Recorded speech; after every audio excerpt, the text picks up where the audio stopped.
Hey y'all, good evening. Right now, I just got home not too long ago. Wanted to say hi to you guys and talk to you guys for just a bit. It's pretty cold outside.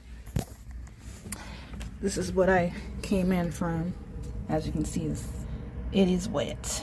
And it was just so good to be able to come inside and be able to sit down and get warm. And yeah, so I had a good day. Me in particular, I travel public transportation and I listen to music on my way to work and on my way back to work, or a lot of times to and from to wherever I'm going. Uh, I just recently started, well, I'd say here and there, like I'll listen to like the newer artists of today, particularly R&B artists. I'm not really, still not really into newer hip hop like that. So I still find myself listening to like early 2000s hip hop, like, Ludacris, Chingy, uh, quite a few others, but I can't really think of anyone else as at the moment. But as far as like R&B artists, like the newer artists that I've been listening to, like Lucky Day, let's see, another guy I'm actually going to go see a show for tonight. Well, not tonight, but tomorrow, excuse me, is Aaron Ray. So I've been listening to a lot of newer artists, and I I really love R&B. It like the vibe is very mellow, and that's what I've always loved. I've always gravitated towards that, even as a younger person, like much younger than what I am now. I've just always gravitated to like a mellow type vibe, and I'd say that's pretty much describes my personality. And I guess that's probably why I'm so attracted to that type of vibe that the music gives. And so I say today's music is really good. I actually, it made, it was probably like the beginning of last month. I was able to also go to another artist show, that's in Conrad. And let me say, I wasn't that well versed in a lot of his songs, but his one song that he had in the air, just going off of the vibe of that song, I was just like, man, I know his music's gonna be good, and I was highly impressed with his show.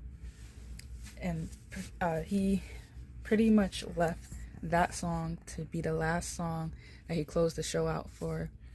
And I live in New York, so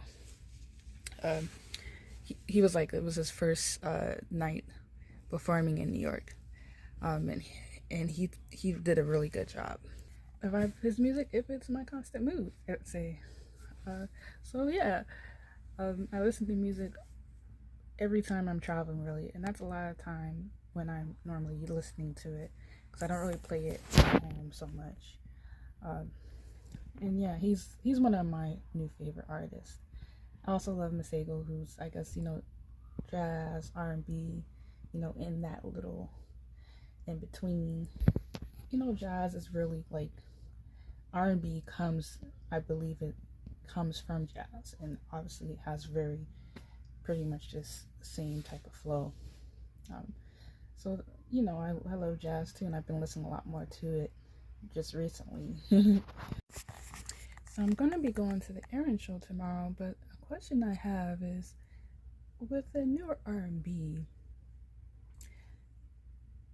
there are some differences compared to like older R&B, and maybe I may come across like the older people back in when I was like an early teenager, like they say they would complain about certain things and compare it to their day, but I guess it's you're only getting older if you start doing that, right?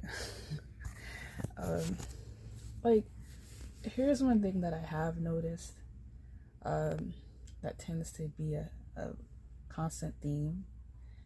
I do happen to notice that it seems like a lot of the newer R&B artists tend to talk about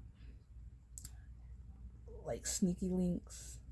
They may not necessarily call it that in the song, but like sneaking off to either be with someone that already is in a relationship, or about that difficult part of a relationship, like fighting and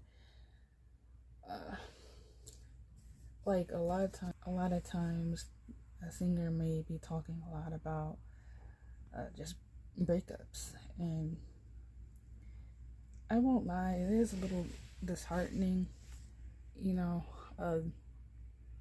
It doesn't leave me with an encouraging vibe like I would have got a lot of times in the past.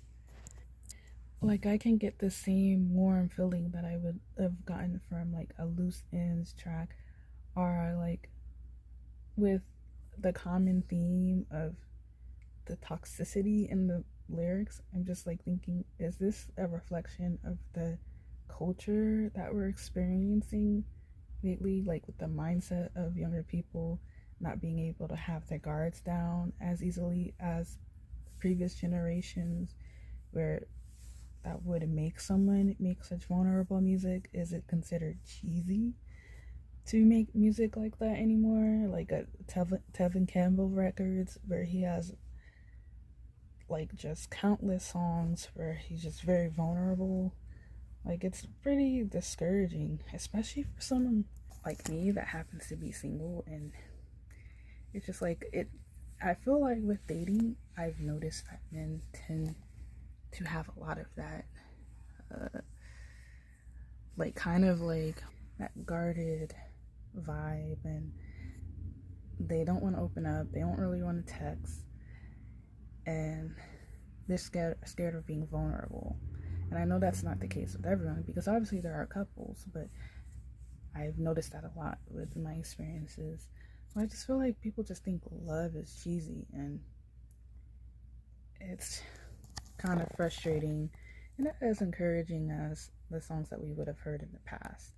And I know I can't be the only one that feels this. Um, that's kind of like my take on it. And there's a lot of great artists. I can name quite a few more of people that I like, and have some songs that fit more the vibe that I'm used to. But I'm just saying, like, that's a common theme, and I just wonder how other people feel about it. And people my age, I'm 33, so I'm around the age of a lot of artists that are putting out the new music today. And I just wonder, guys, what's going on? Like, what's going on with the dating scene and everything that's making you write such sad, hopeless songs? But that's what I really got to say about that. Guess you can say it's a little quick check-in, but thank you for tuning in, and I hope you guys have a good night.